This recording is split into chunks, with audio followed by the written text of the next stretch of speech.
ഇന്ന് കൊട്ടാരക്കരയിലെത്തിയിട്ട് മൂന്നാമത്തെ ദിവസമാണ്. നമുക്കിന്നൊരു യാത്ര പോയാലോ? അപ്പച്ചിമാരുടെ വീട്ടിലോട്ടാണ് കേട്ടോ. ഒരാൾ പത്തനാപുരം ആണെങ്കിൽ ഒരാൾ തടിയൂരാണ്. നല്ല ദൂരമുണ്ട്, പക്ഷെ ഞങ്ങളുടെ എക്സൈറ്റ്മെൻറ്റ് ഒട്ടും കുറച്ചില്ല. ഇതെൻ്റെ അമ്മയാണ് കേട്ടോ. ഞാൻ വന്നതറിഞ്ഞിട്ട് ഓടി എത്തിയതാണ്. അങ്ങനെ കൊട്ടാരക്കരയിലെ കുറച്ച് കാഴ്ചകളൊക്കെ കണ്ടിട്ട് ഇങ്ങനെ പോവുമായിരുന്നു. കുറച്ച് നേരം കഴിഞ്ഞപ്പോഴേക്കും ഇളയാൾക്ക് തുടങ്ങി ഛർദ്ദിക്കാൻ വരണോന്ന്. അമ്മയായി ഞാൻ എന്നും ഒരു പാക്കറ്റും കരുതും. എന്താ വെച്ചാൽ എനിക്കറിയാമല്ലോ എൻ്റെ മക്കളുടെ സ്വഭാവം. കാറിൽ കയറി അവൾക്ക് ഛർദ്ദിക്കലാണ്. അങ്ങനെ ഞങ്ങൾ പത്തനാപുരം അപ്പച്ചിയുടെ വീട് അടുപ്പിച്ചെത്താറായി. കാഴ്ചകളൊക്കെ കണ്ട് വീട്ടിലെത്തിയപ്പോഴേക്കും അപ്പച്ചി കുറച്ച് നേരം കഴിഞ്ഞപ്പോഴേക്കും ചോറങ്ങോട്ട് വിളമ്പിട്ടോ. അടിപൊളി ടേസ്റ്റായിരുന്നു. ഞാൻ വീഡിയോ ഒന്നും എടുക്കാൻ നിന്നില്ല, പെട്ടെന്ന് തന്നെ ഇരുന്നു.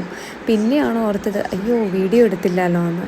അങ്ങനെ എടുത്തൊരു വീഡിയോ ആണ് കേട്ടോ. അതുകൊണ്ടാണ് നിങ്ങൾ കുറച്ചായിട്ട് കാണുന്നത്. പിള്ളേർ സെറ്റ് നേരത്തെ തന്നെ ഇരുന്നിട്ടുണ്ടായിരുന്നു. അപ്പോൾ അതുകൊണ്ട് തന്നെ അവർ കളിക്കാൻ തുടങ്ങിയിട്ടുണ്ടായിരുന്നു കേട്ടോ.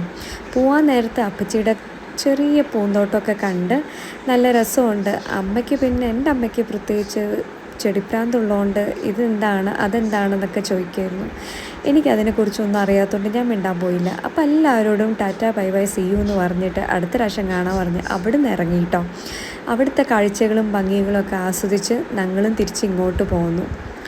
നല്ല വയറ് നല്ലോണം ഫുള്ളായതുകൊണ്ട് തന്നെ ഒരാൾ അങ്ങോട്ട് സൈഡിലോട്ടായി. തീർച്ചയായിട്ടും ഇനി നമുക്ക് അടുത്തൊരു വീഡിയോയിൽ കാണുന്നവരെ എല്ലാവർക്കും tata bye bye see U.